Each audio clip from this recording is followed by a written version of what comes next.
welcome back to our series of interviews with Euro's brilliant members all over the world. It's my great pleasure to introduce you to Shradha Mithal of Resettle India. Now, first of all, you are based across India, but where are you actually now?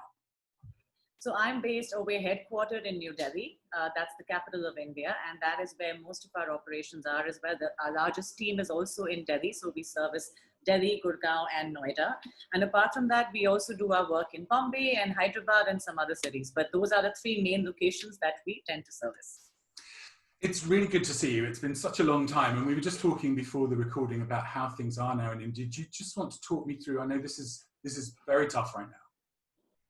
So things are tough at the moment, but also things are slowly getting better. So the bad news, of course, is that, we're at 1.5 million cases at the moment and rising, yes.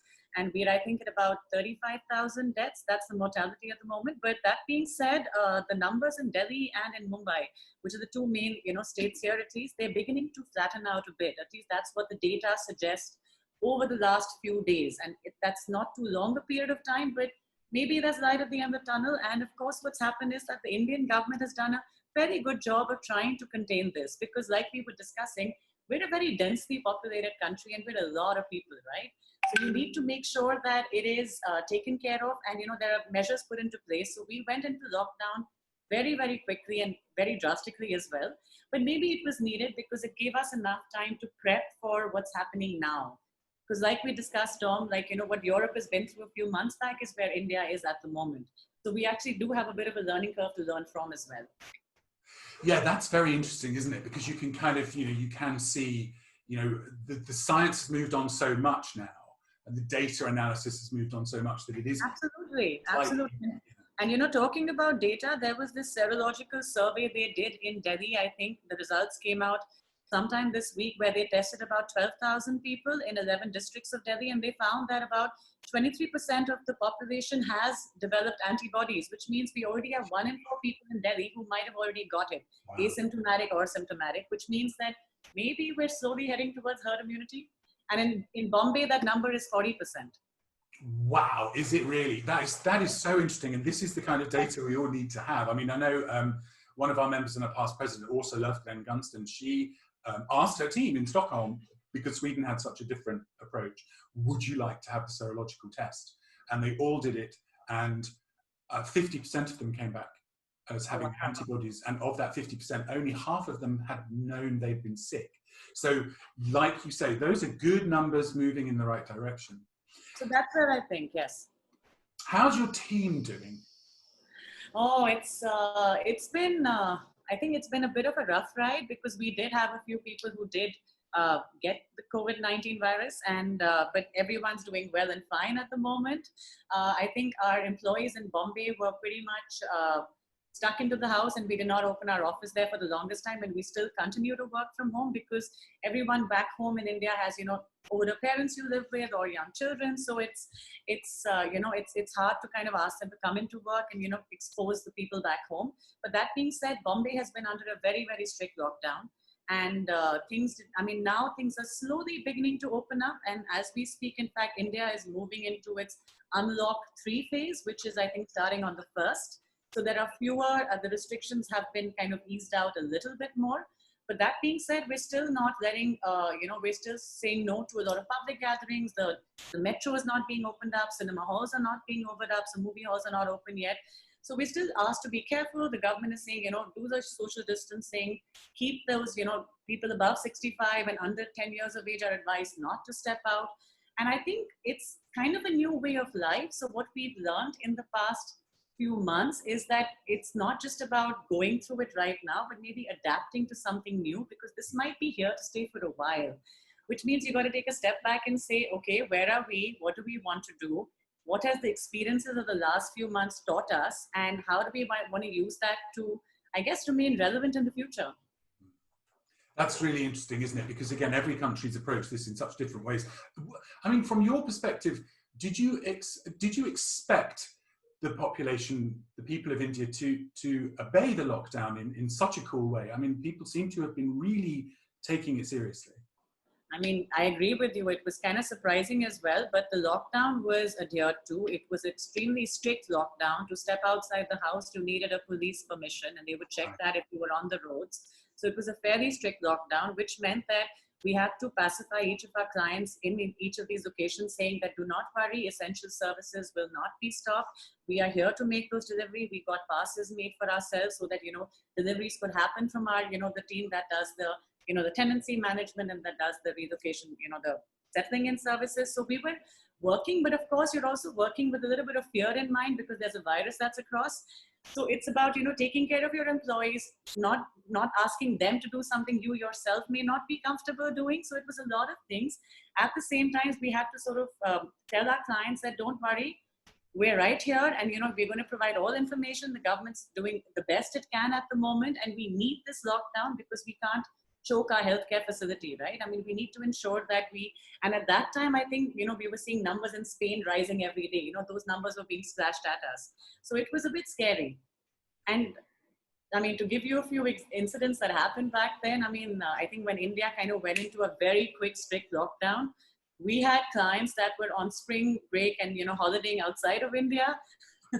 And they were not allowed to come back in because the dependent, the spouse visa was suspended at that point of time. So it was a lot of firefighting. It was a lot of emergency visas being issued to get them back to the country so the family can be together.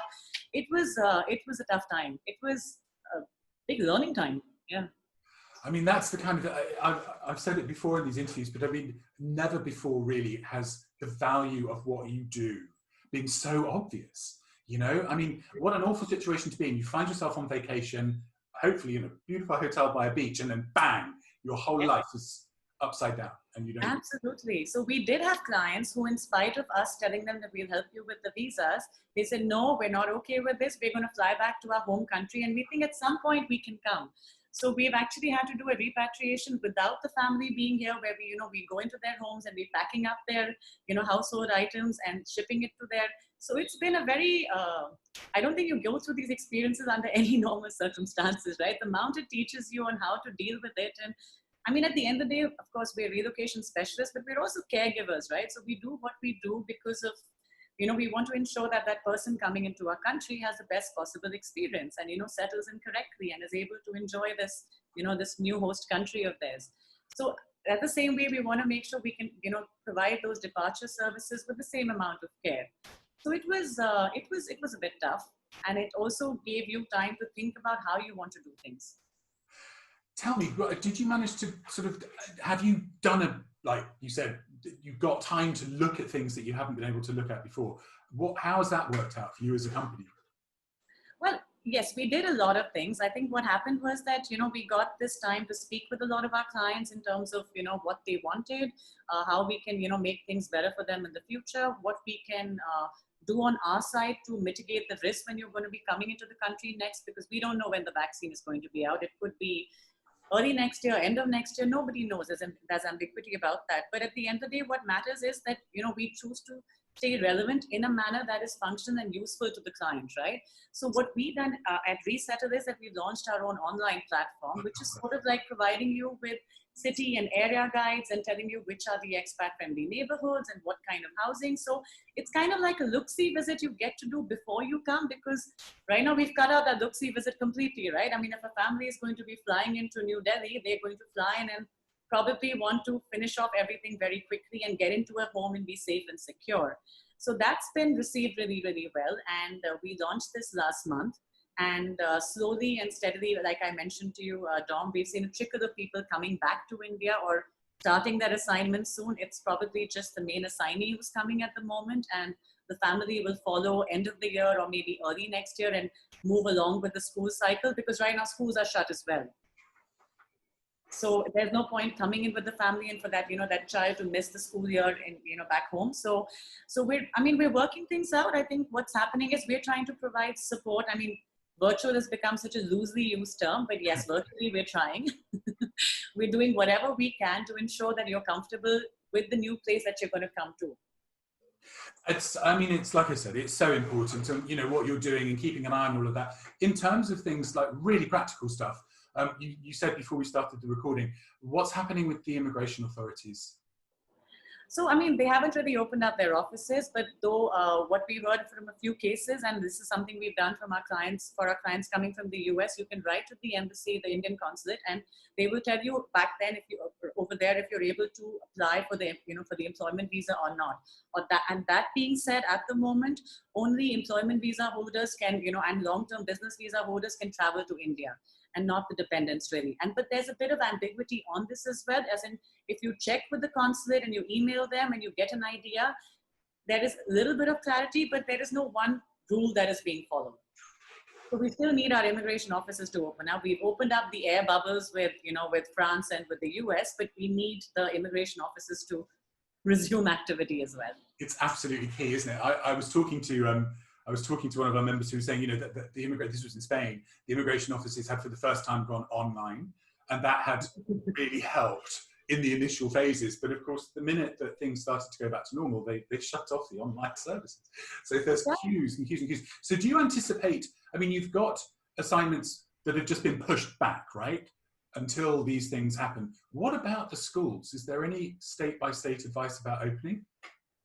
So, I mean, the new unlock guideline says that at least till the end of August, the schools are not going to reopen. That being said, it may be extended longer because, like you said, the Indian graph is just rising at the moment. Till our numbers begin to sort of flatten out, I don't see the point of the schools opening up either. State to state, it could differ, and what the central government or what the Modi government has done is has given the states some authority to, modify their rules within their particular states depending on how severe the situation there is. But given the school year, I think we don't see families moving at least till the end of the year. Yeah. Because there's no point bringing your kids if the schools are not really open. Yeah, absolutely. And then this is a challenge. I was talking with one of our members who's the Dean of Admissions at the International School in Kuala Lumpur, and she was saying even though they're putting in place all of these different services in terms of like doing dual schooling, so sign up with us, and if you can come in October, November, but those are very privileged schools in terms of like the wider country.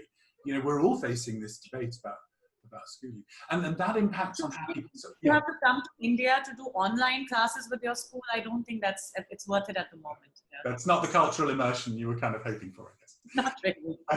So tell me, I mean, given that, what is the national mood? Because India is an incredibly spiritual country. Is there a difference in how people are perceiving this? How are people?